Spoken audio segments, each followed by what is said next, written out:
Career Talk, lève-toi et marche. Nalingi pena pesa bino merci, sœur nanga Blandine et puis frère nanga Emmanuel. Ko epa Nzambe, adepandaka na Nzambe. Parce que koki pe kozala oyembaka te, mozali adorateur. Eli azalaki wana. Moïse azalaki wana oza prophète Motuya.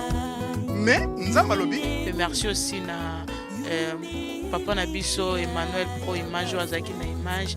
Je vraiment tanné qui te côté moi déjà que ba image ya bien ba image ya solo ceux qui ont besoin aux en mariage aux en birthday party aux en any event et cause à l'émission cause à anything vraiment contacter aux en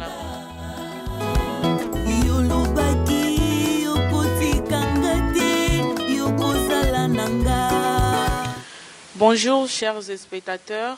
Bienvenue dans votre émission Career Talk. Lève-toi et marche. C'est bien moi, Blandine, Mundeba, Naïl Souslelo, na émission Nabiso, Tolandaka toujours. Émission Oyo et Sunga, vraiment peuple de Dieu, et ça vraiment pour édifier vraiment ma vie à Batebele. Lelo, Toyambeli Bino, notre pasteur Guillaume Massibou, Oyo, Azako Kamba et Tongaya. La maison de prière. Sans plus tarder, vraiment, avant de zoyer, on a plateau déjà. Avant de zoyer, d'abord, on a vraiment remercier Batutu, au baza ko soutenir biso na émission, on a un message, na ba prière, na bino na nyonso bossa la vraiment na ba encouragement aussi vraiment et ça ko sunga vraiment to évoluer puis to continuer toujours et puis na ko remercier équipe Mobimba ya Emmanuel Pro au bossa la musala bango vraiment kitoko ya image tant bon na soto bima kitoko boye image ya bien ya qualité son ya kitoko vraiment et simba mais vraiment na Emmanuel Pro image vraiment troyamba notre papa pasteur Guillaume.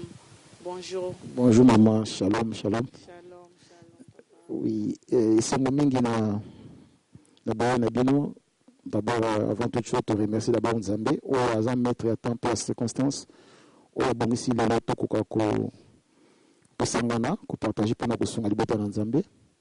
Donc c'est ngoza yanga pour Nzambe ndi mutasanga sibiso na moko na lelo. Shalom. Merci vraiment papa Tolina qui to peso merci d'abord.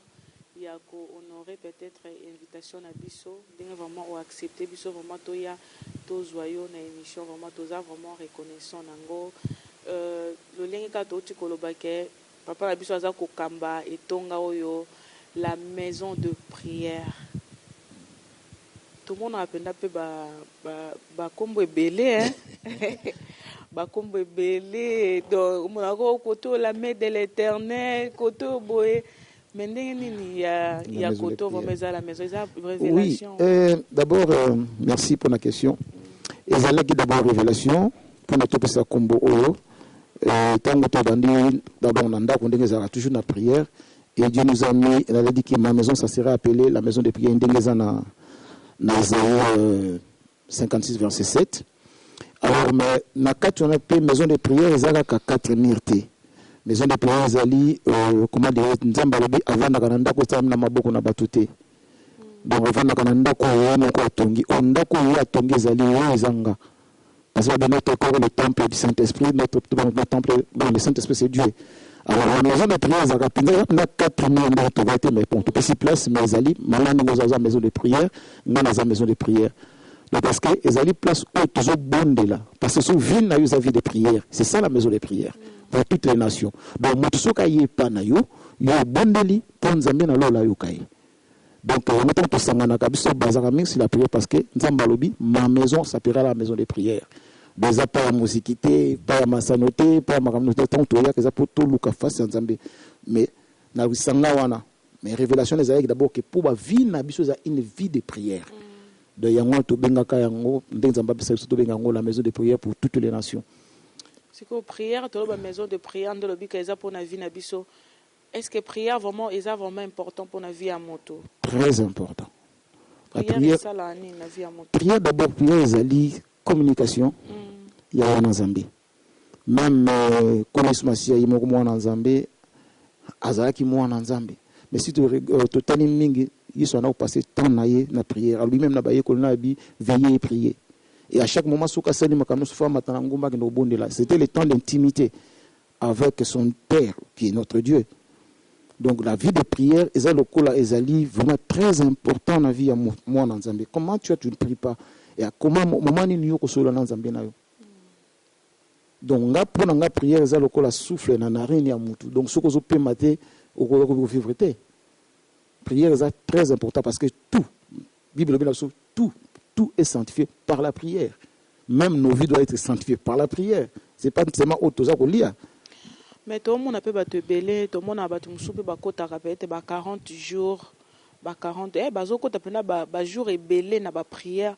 Mais ndé lobi que prière est sunga kamoto. Mais tout le monde a battu na vraiment baza ko changer té. Est-ce que ça bazo prier bien té ou bien maman Samba pambolo na mutuna na yo. D'abord ngana lobaka boye. Prière il y a 40 jours, 50 jours. Il y a ngote zo compter. Pour nanga. Ko sala 100 jours na prière. Toute prière doit être révélée, inspirée d'abord. Nasina lobaka ngo so ki to baka jeune il y a 40 jours, il y a Daniel. Parce que la réponse est arrivée au 40e jour. Donc ce qu'il y a qui na 45e jour, on appelle jeune na Daniel à 45e jour. Même lui-même, Daniel, avant de jeûner, alors il y a nazo kota na jeûne à 40 jours pour que Dieu, après ça qui date, après ça qui dirait de l'été pour nous répondre. Donc résistance c'est ça là qui 40 jours. Il y a ça là 40 jours. Donc ce qui peut résistance c'est ça qui 3 jours. Et nous en avons 3 jours. Alors kokota prière il y a 40 jours, il y a 100 jours. Il y a bien faut à prier, il faut à inspirer. Et quand tu vas prier, qu'est-ce que tu dis? Ozolo banim. Ils sont en Zambie. Gana tunaka parce que ils ont bien que ça la 100 jours. Ce qu'ils ont la révélation en Zambie, en tout cas c'est très important. Mais il faut prier sans cesse. Prier sans cesse. Et le but est que moi j'ai que prier sans cesse chaque jour ils vie à prière. Na cause en voiture je continue à prier, je peux prier intérieurement. Ils ont sans cesse. Nazan a temps bon. Je ne veux pas parler des autres. Il y a des temps spécifiques, il y a qu'on vaguer dans la prière intimité, mais dans la vie chrétienne, dans mon tout, prier sans cesse, au cause de la voiture, au cause de la moussala, au cause de la wapi, ton intérieur continuera à prier. C'est ça, prier sans cesse.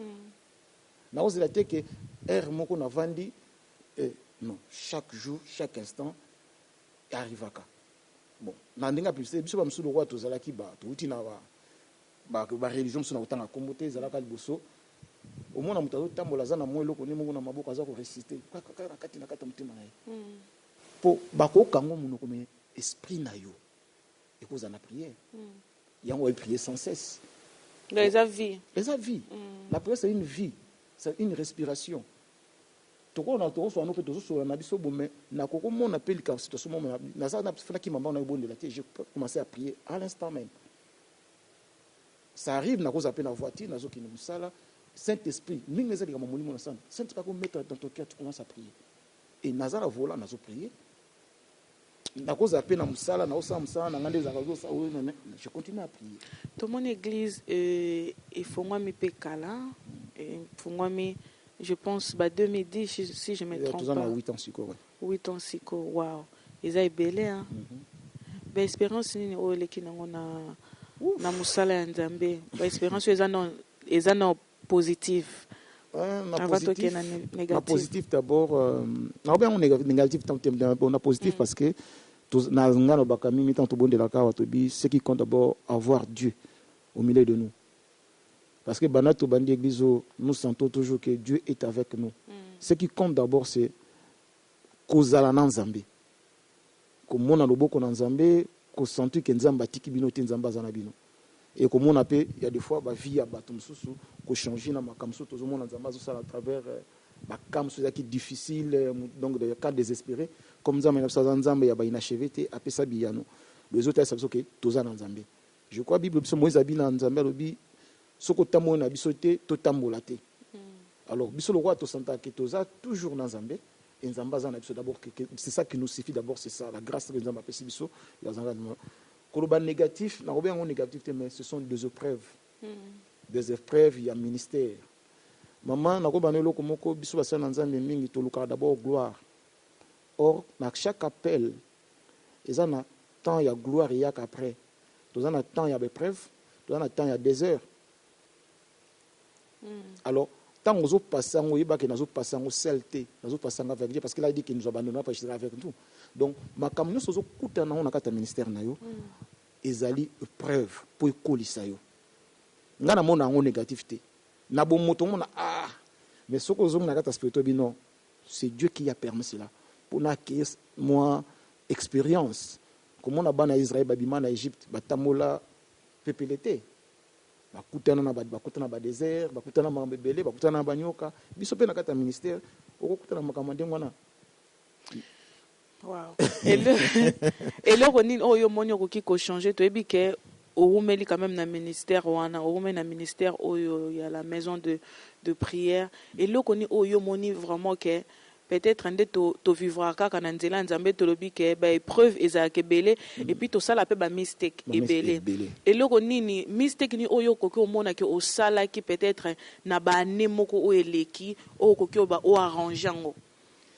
Ba mistake eza ebelé parce que msusu auto comme na sujet na biso to lobaki msusu ezali okosa pe makam msusu 100% au consulter nzambe.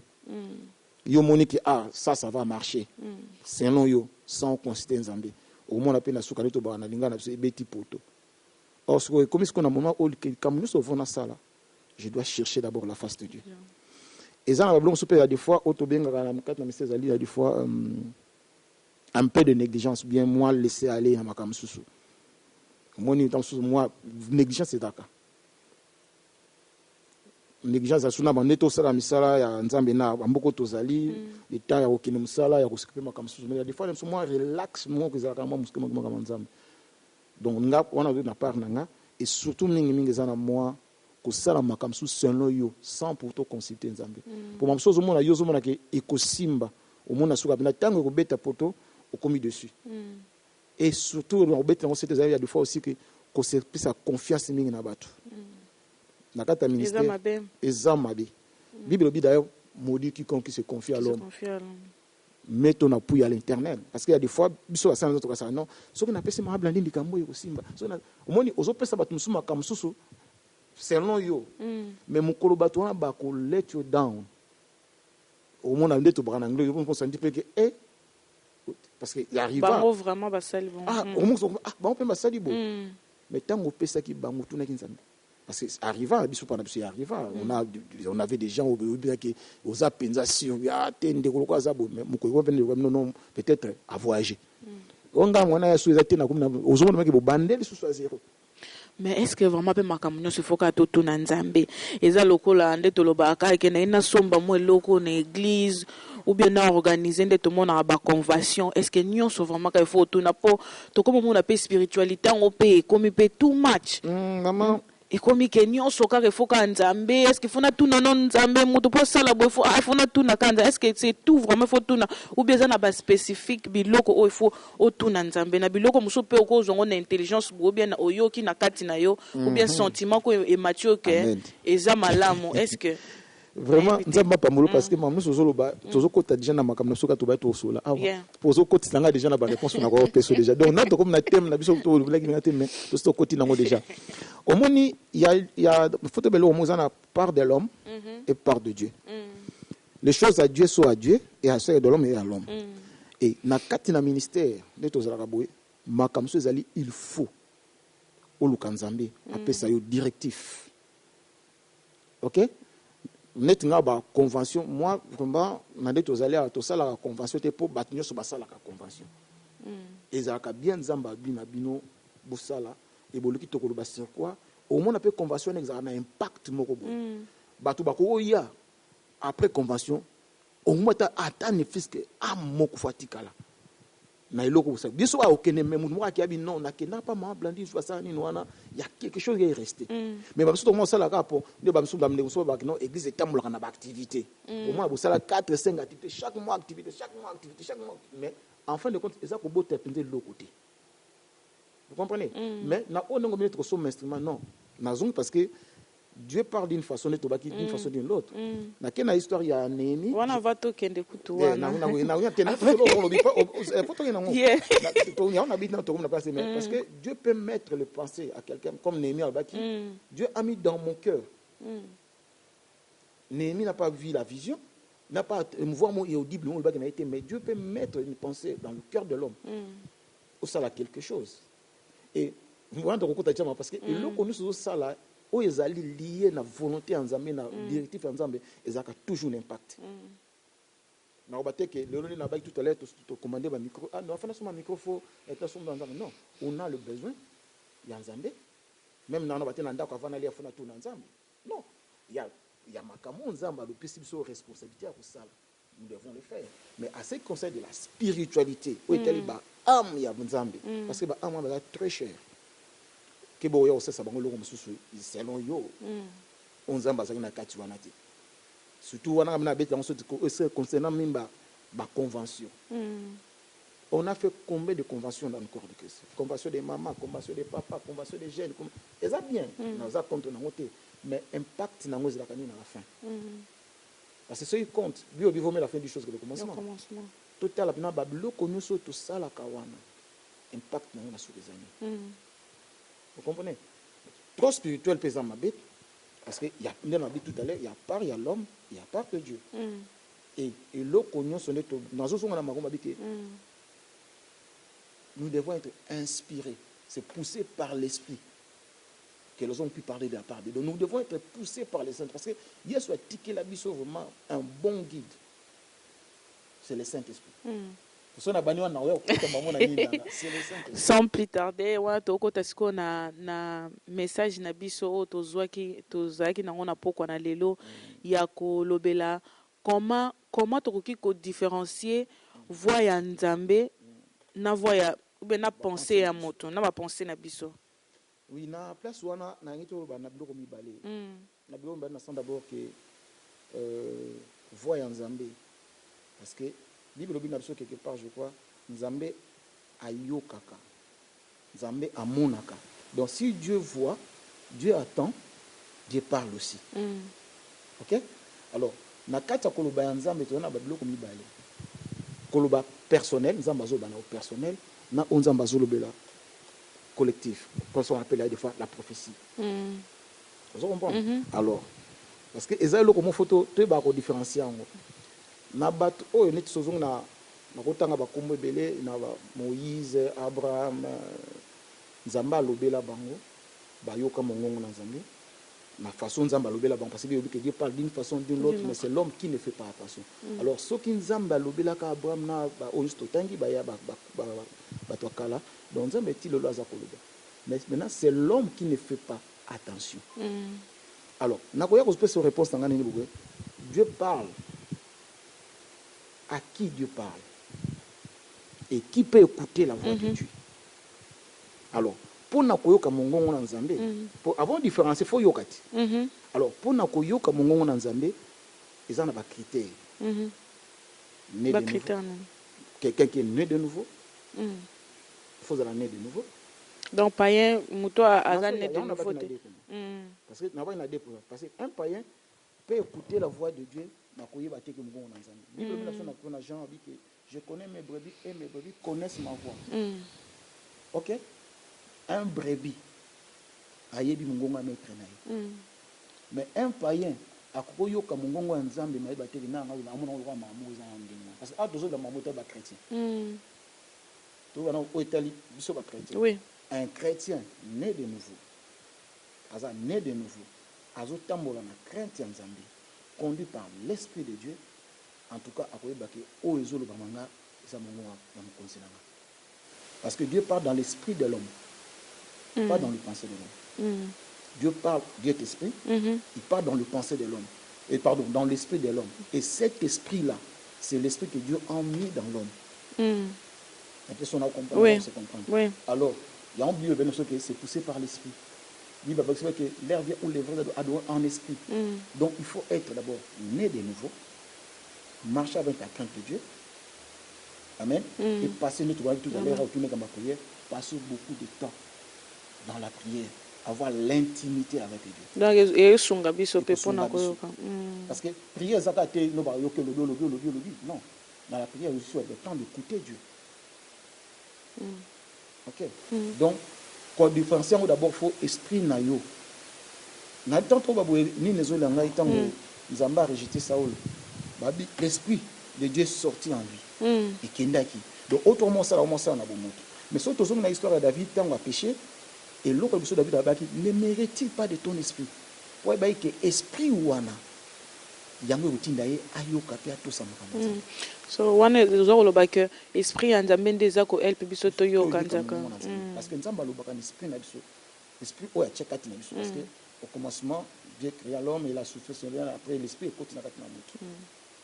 Mais Daddy na zunga na tombi que bon on a comment on a pensé après parce que na zunga on a koyoka mongongo na parce que tous na difficulté biso nyos na basa na Nzambe na ba na Nzambe parce que le nom on a caché moi on Dieu m'a dit et comment ça là na ça moi ça Nzambe il y a des fois mais que la penza moi qui le prend que Dieu m'a dit avant que je puisse dire que Dieu m'a dit faut je puisse avoir vraiment la certitude que Nzambe pina mtalobi nanga. Parce que d'autres dit tout à l'heure, Dieu peut te mettre comme Néonie a dit, Dieu a mis dans mon cœur. Vous comprenez un peu? Dieu a mis dans mon cœur. Nzamba ko chapeli kanisi moko odi na ndeko et ça peut makambo Nzamba lobaka na biso micro. Pardon. O Nzamba lobaka na biso et ça a toujours un impact na vie parce que son Nzamba lobino mama okoyoka ngo lokola tonnerre. Donc ozo mona penda kilo wana na kata motema na. Mais le lot comment na caché Dieu m'a dit na ba prophète na ba nyonso comme kaka na évité mais assez conscient de penser Bible bien là-dessus je crois sinon la ça va référence Babi vos pensées ne sont pas mes pensées. Bon alors vos pensées ne sont pas mes pensées. Vous dites que makanisi na yo za Nzambe et parce que ce que c'est le selon makanisi na yo ndeto bana lingala nga ba mi ekobeta poto mais ce qui Nzambe makanisi pensée na yo ezali pona gloire ya Nzambe okomona donc oui ba ndaki ndaki makanisi nanga mena moni fruit nango ndeto bitu tanza makocha pe di kanisi sala boy mais le koso eza na kati ya volonté na mama nanga okomona gloire ya Nzambe osala. Daddy naza na moi eloko moko boy o e dérangeaka toza na moi couple moko boy eza na Afrique comme ça couple wana mobali ezaki mobali amonaki ke Nzambe alobeli ye peut-être pona mwasi ke wana mwasi na yo balakisi ye ke oza mwasi na yo et osala ke babalani pe babalani mais après batant ba réalité eleki mobali akomi koloba ke asala ke Nzambe alobelaki bongo te wana siko toloba ezalaki niveau ya diable ezalaki penser na ye moko ou bien na oyeba te maman Nzambe azwa lokumu d'abord na séjourna parce que eza ba expérience mingi oyo na ba vie na biso moko pe tozali awa toleki nango moi même qui vous parle naza na ba victime na yango je n'ai pas honte de le dire il y a des fois au moni tobosana que le diable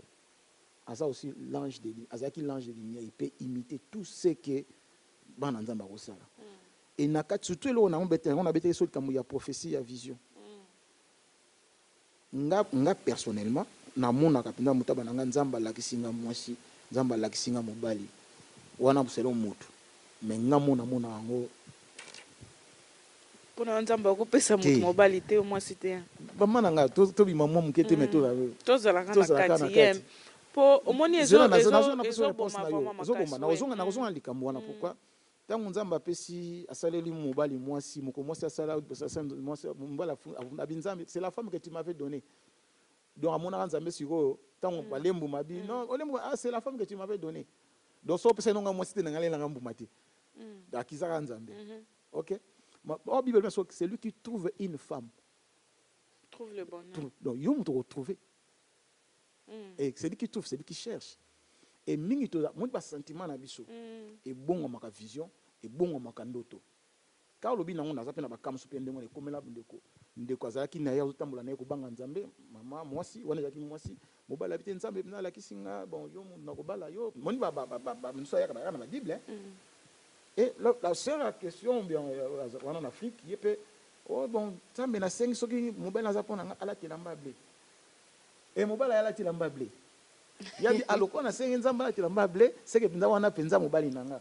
mais coïncidence mpe ozala mais afin de compte to baka ekoma eke non mobali naza ntango oyoki babalana te na katikati bona nsima nango soki na nzela soko banini nzambe o diable po diable epe apesaka vision nzambe epe apesaka vision mais or faut avoir surtout na point ya mariage nga alobaka na memba ndeko na nga baka si tu veux olingi sœur kotia komwa nzambe te sentiment na yo loba sœur nalingi yo nasepelaka na yo mais tobondela nzambe asunga biso nayebi te so wana nga aloba tokoselaka nzambe makambo so nzambe alobi na parce que eloko wana omi caché vraiment makasi même frère mosusu po azwa kaka sœur obi nalalaki na loti na opesa flair ponde ti libala wana na minute eza ya kokufa. Mais oui, j'ai vu, non, je vous dis, j'ai vu un homme de Dieu, je dis bien, je respecte les hommes de Dieu, ce sont mes collègues, mes frères, un homme de Dieu, azana posa a lingana yendeko, oh sœur, na lalaki na lotio, latio baver, ya pembe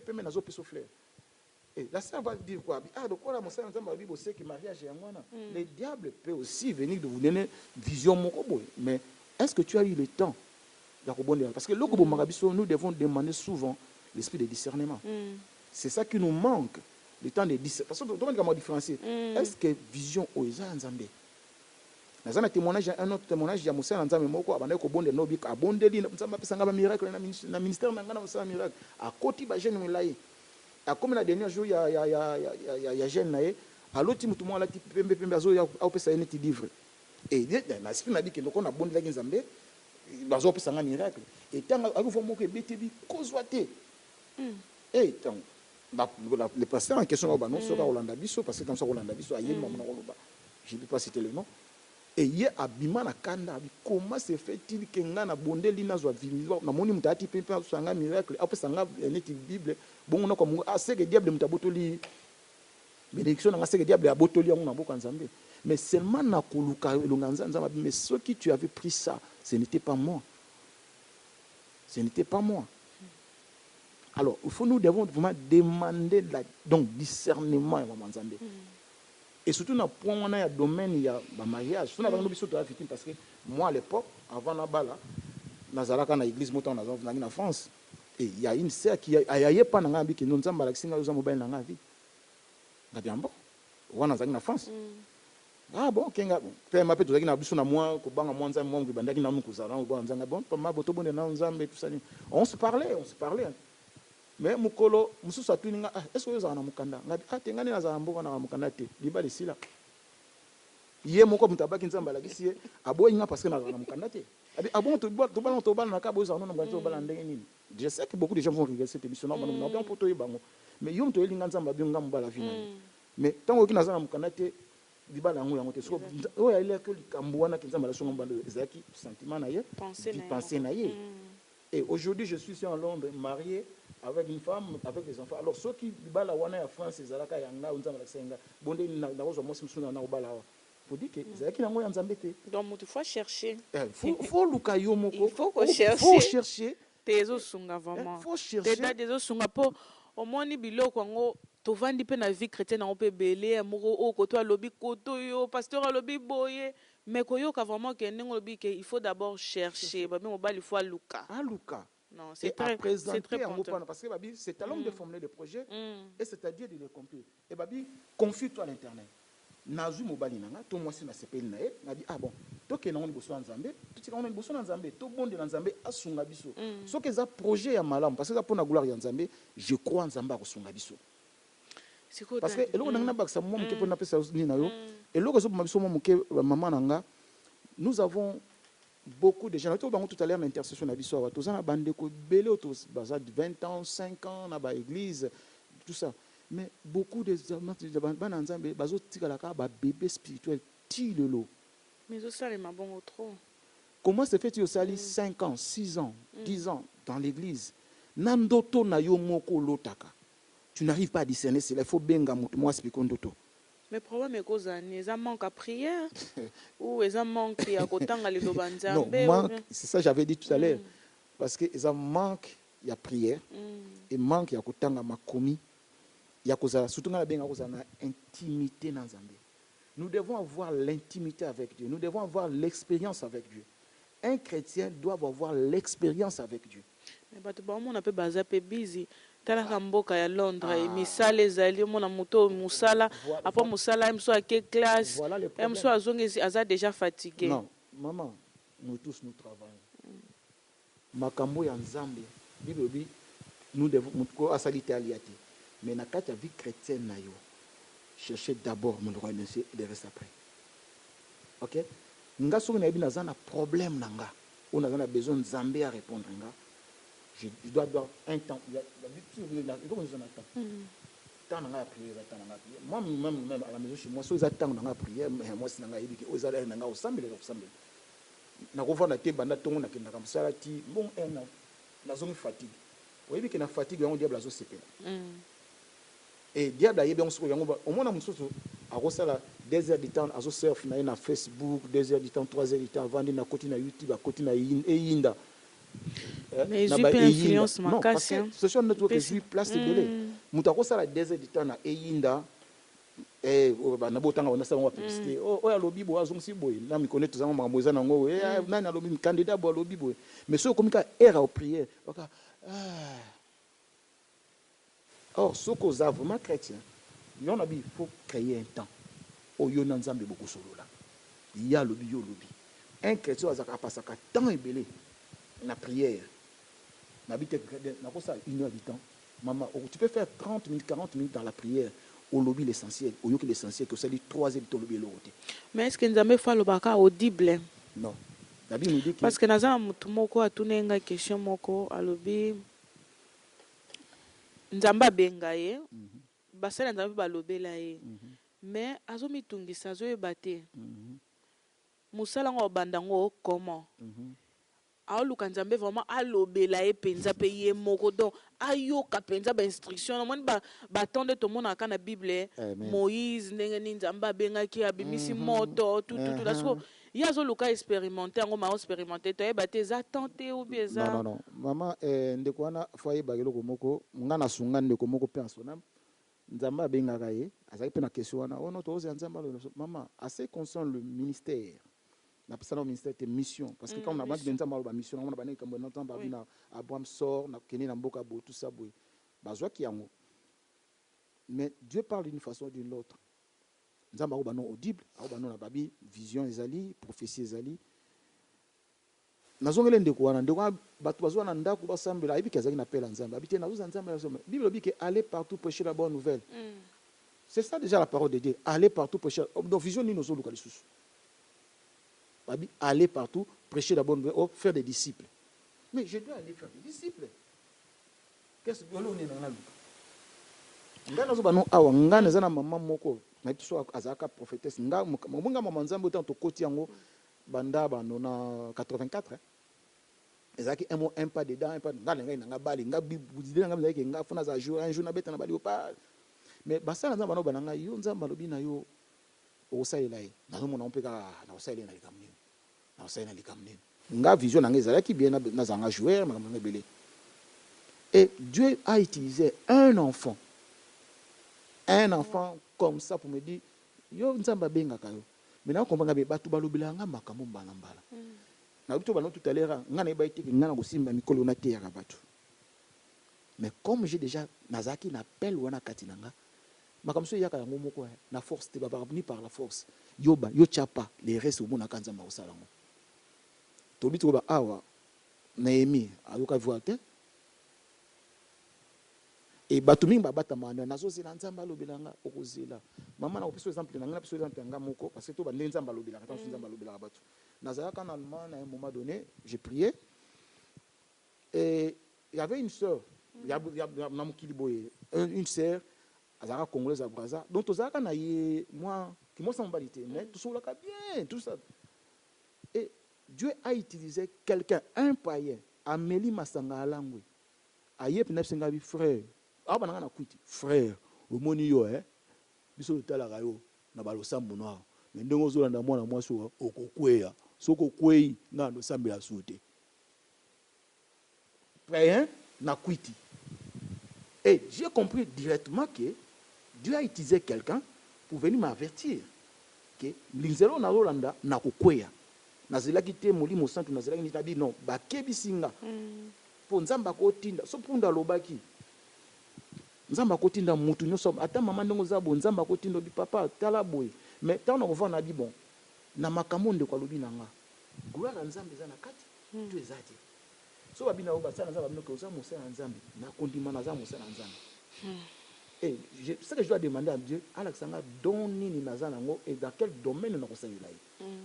Nous avons été bon, nous sommes montés. Nous avons fait la peine de nous mettre dans l'église.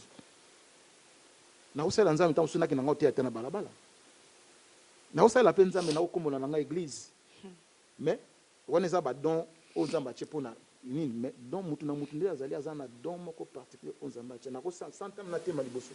Nous avons fait la peine de nous mettre mais nous avons fait la nzambe.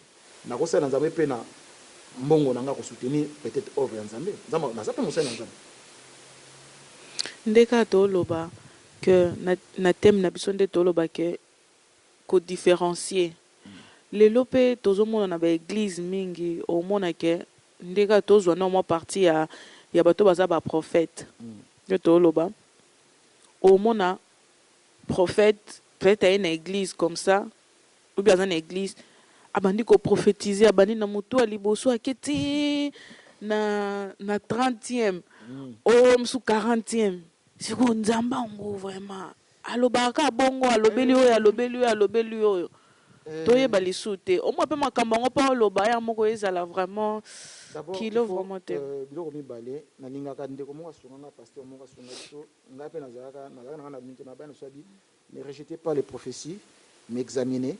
Prenez ce qui est bon. Dans la carte de prophétie, c'est à l'homme de choisir ce qu'il va prendre et ce qu'il ne va pas prendre. Okay. Mais Yazo a déjà Dieu m'a dit. Non. Caché, Dieu m'a dit. On a le dans la parole dans la Bible. Ne méprisez pas les prophéties. Examinez.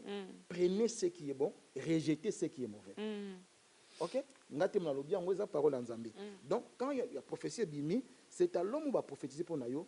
O examiner makambo lobi na yo zo ya malamu o ya mabe na bwaki yango alors lelo elo organisation parce que l'église na biso lelo batu na banamba na nzamba balingi là où il y a des spectacles yango moni bana basana nzamba mususu basimbi simba bloka soka batu bazo kweya na rima en même temps na landa ba sport mi abande ko nanga basala na TV eza moi rare tanga osala sport na ye aluka place abonile pa batu bakweya ki yango ekolekisa kuba la seto azana puissance nzambe na ite so nazo ba mamunazo yana zila landa ba sport mi la ka donc passer au chapa tant ça bana bona ndeko mo mtango akwa yivu yango to achi mo sincèrement fait kuna passer na nguya les dons de prophétie ezali mais ba photo discerner entre prophétie et parole de connaissance il y a deux choses Dieu peut donner la parole de connaissance mais besoin tout le monde encore prophétie mais différence nango ezani c'est ça les on est comme enseignement ça donc finalement tout ça on faut pas que parole de connaissance ezali prophétie ezali et prophétie ezaka te baso que maman na bino azando ki yo na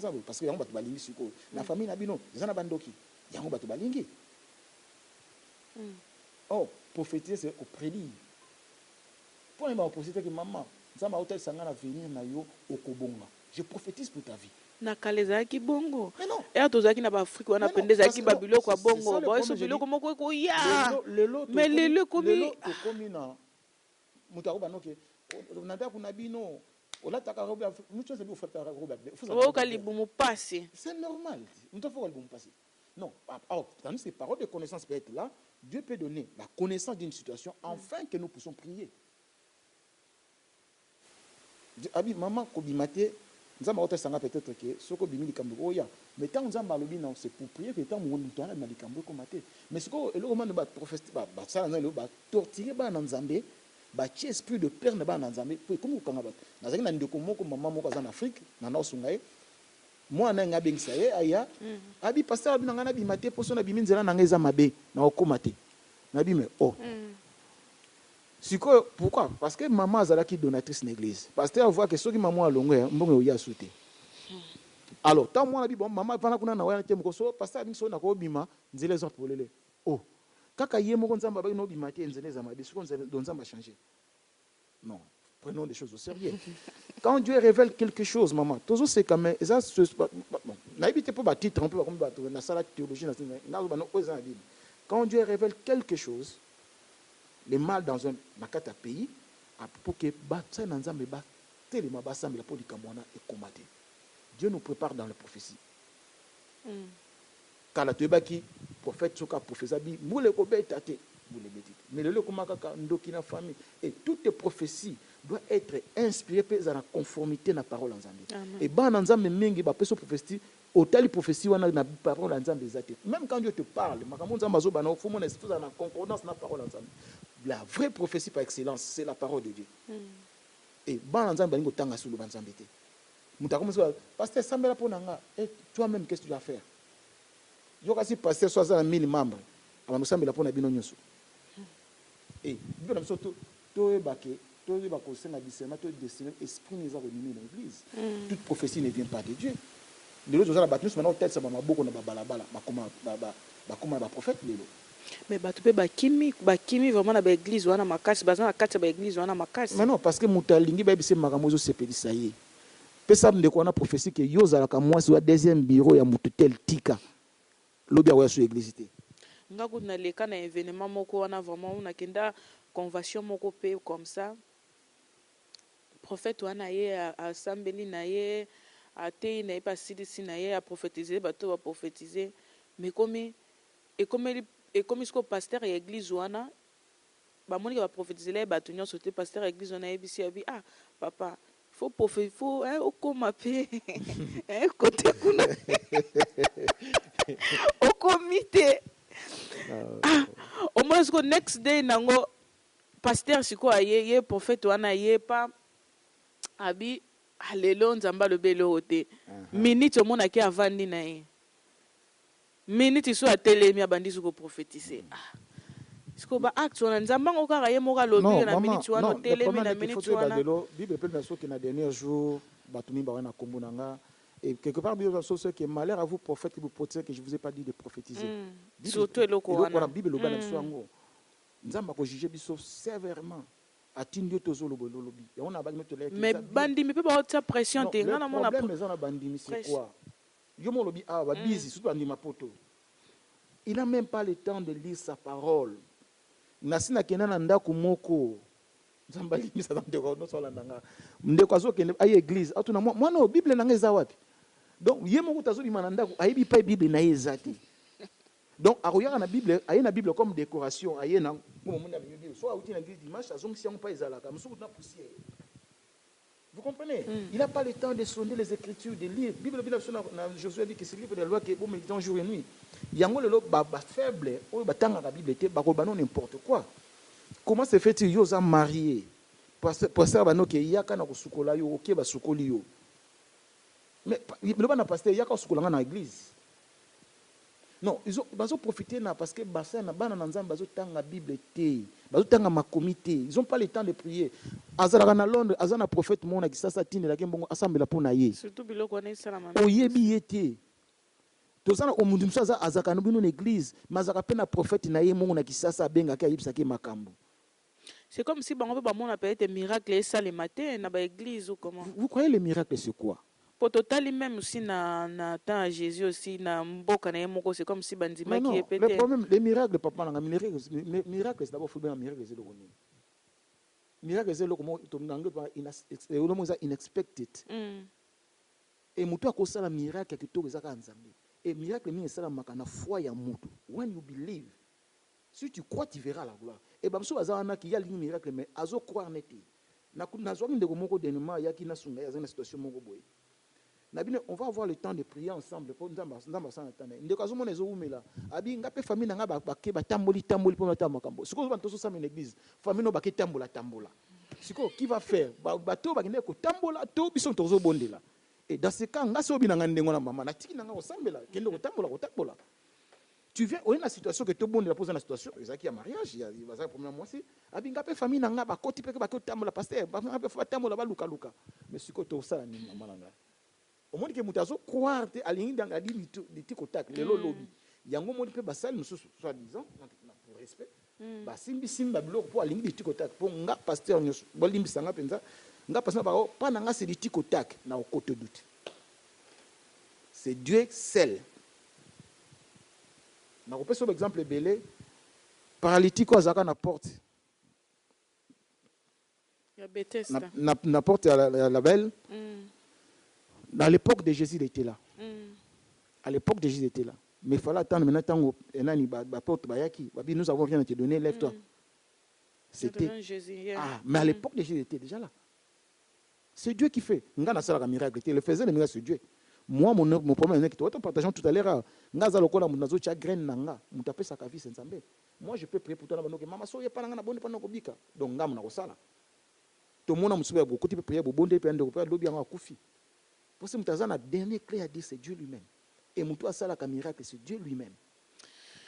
Vraiment toujours miracle ya bien nga lobaka le vrai miracle d'abord être en communion avec Dieu. Na pesa bande ko nyso na to kambaka na kate nga bi nga na lingaka mutu osala expérience na nzambe. Na kato muke avant na pesa ngso maluba nga na sala eloko kangsaka biso na nzambe za nini. Eza mamso leka na vie na yo otalo komi na suka.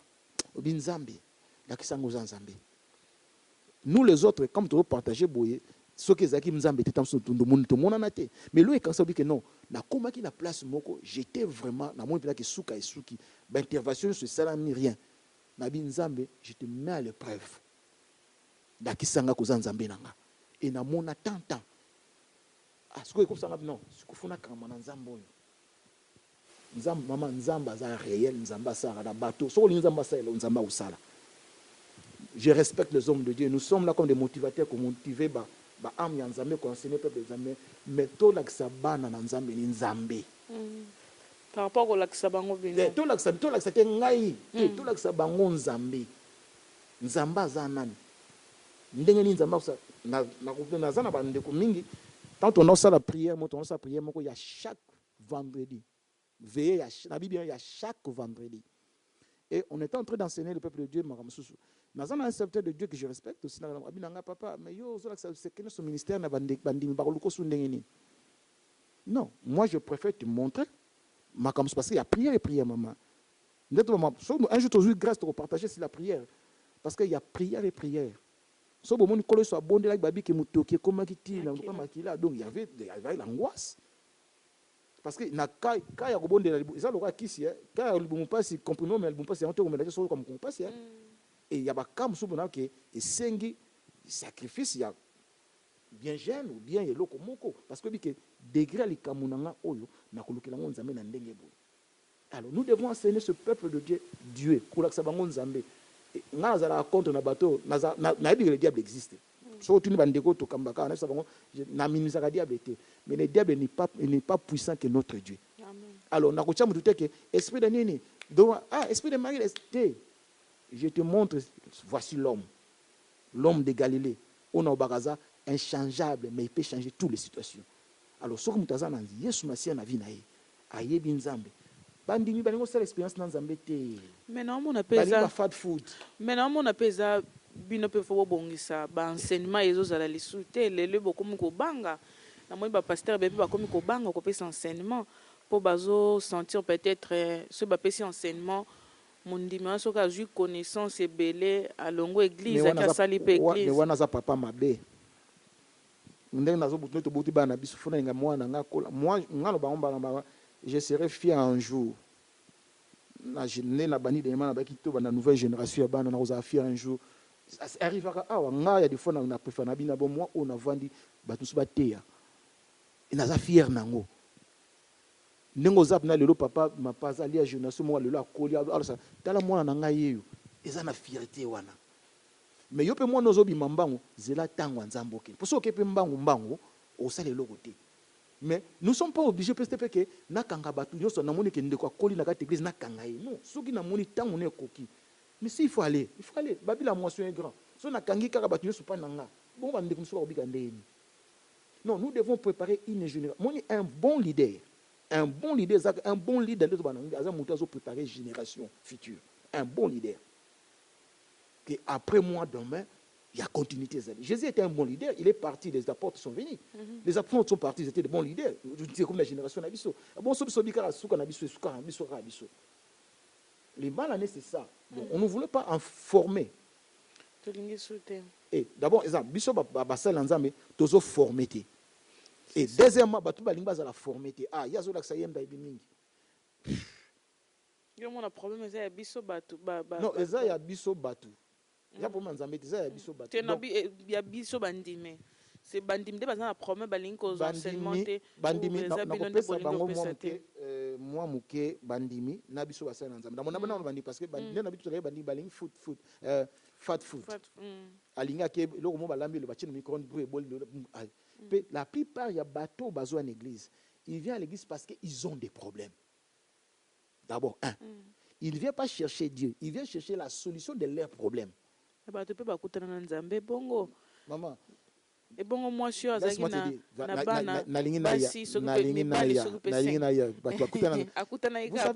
vous savez quelque chose, maman Nanga. Dieu utilise les problèmes pour nous attirer vers lui. Mais quand nous venons vers lui, pourtant, on a aveugle, ne dit à personne. Mais bateau,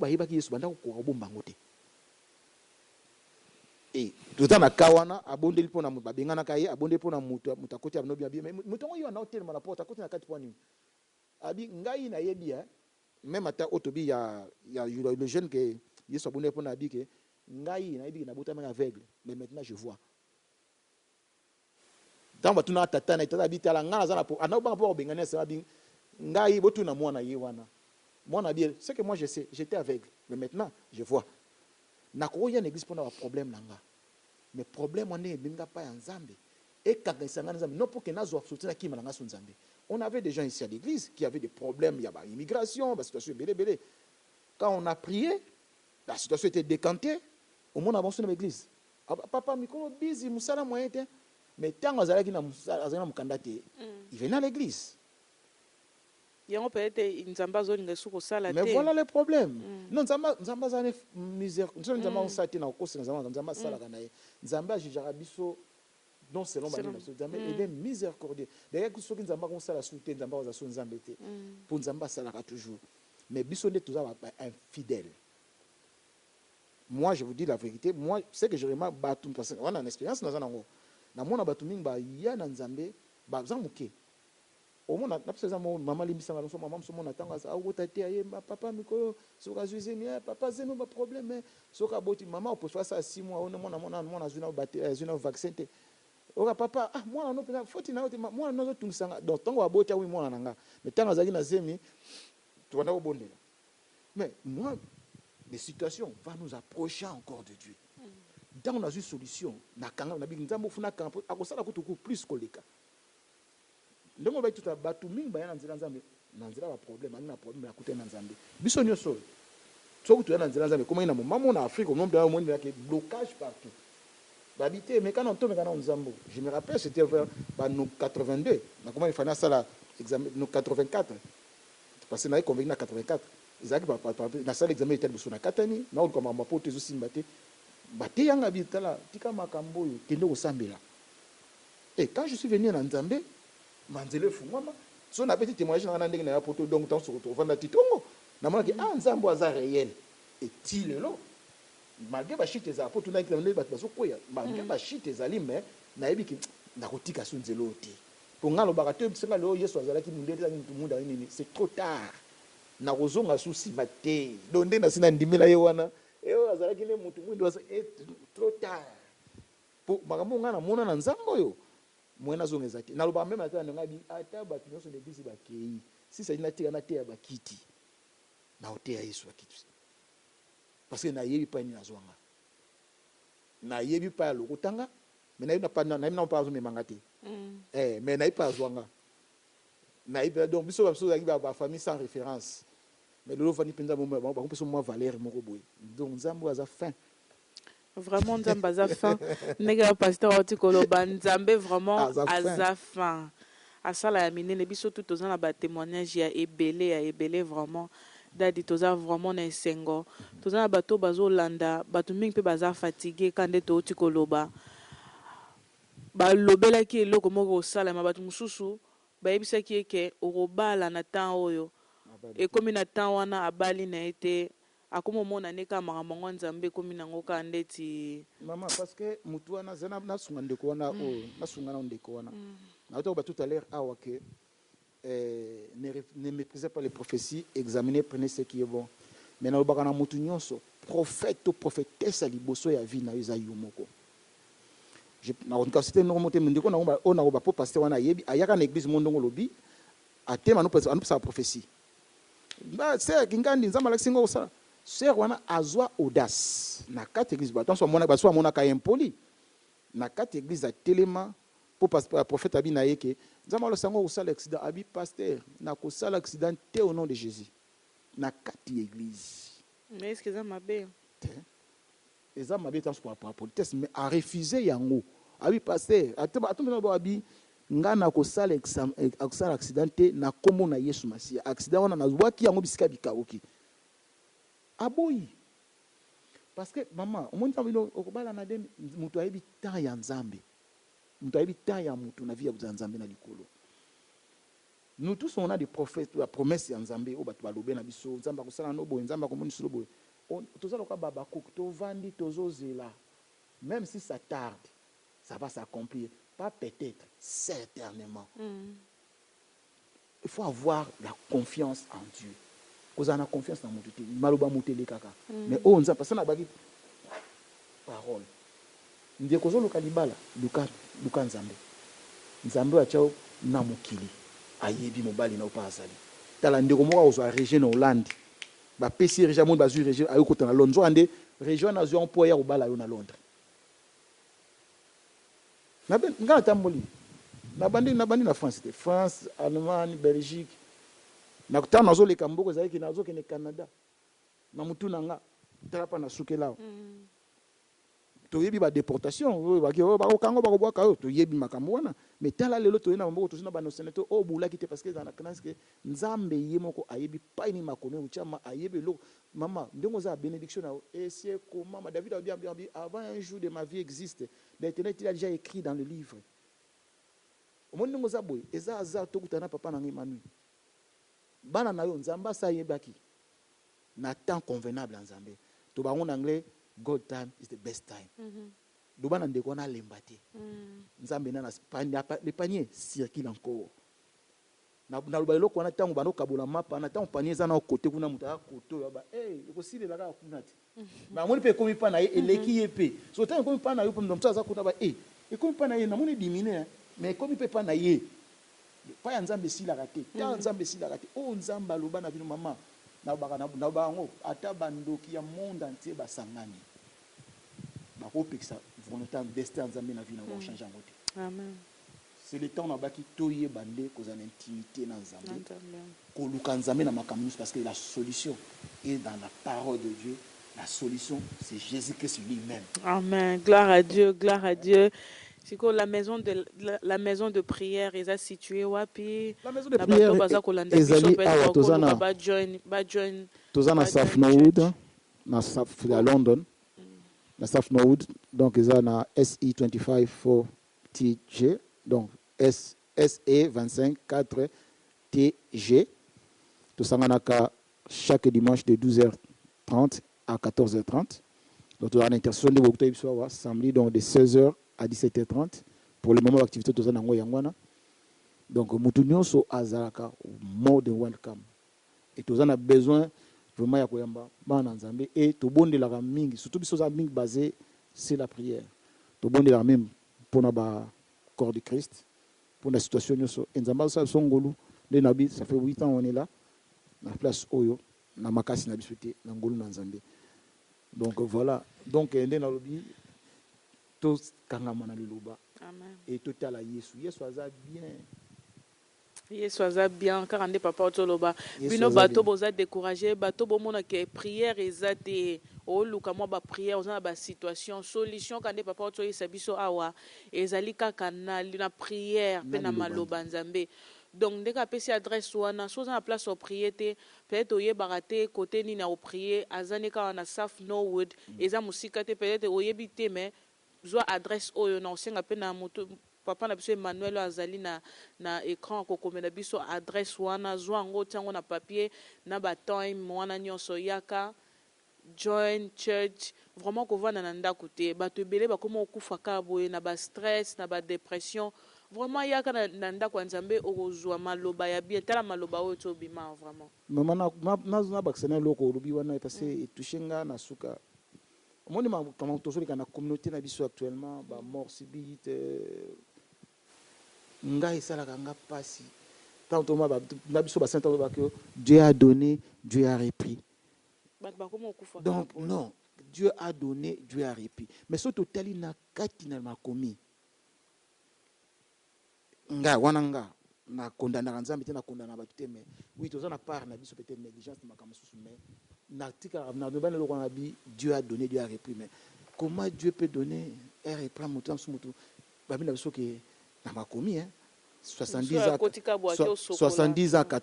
70 ans 80 à 10 ans ils sont dans le Nzambe mais on va voir un jeune garçon de 40 à salir nous vite 13 ans ko ikra kufi au Dieu a donné Dieu a repris non nous devons nous lever nous sommes l'église on n'a pas la mission nous le corps de Christ nous devons se lever pardon il y a que déclarer balobi na biso mboka ezalaki malamu source ma ezalaki mabe le prophète est allé akinaki na source faut te ba ezanini.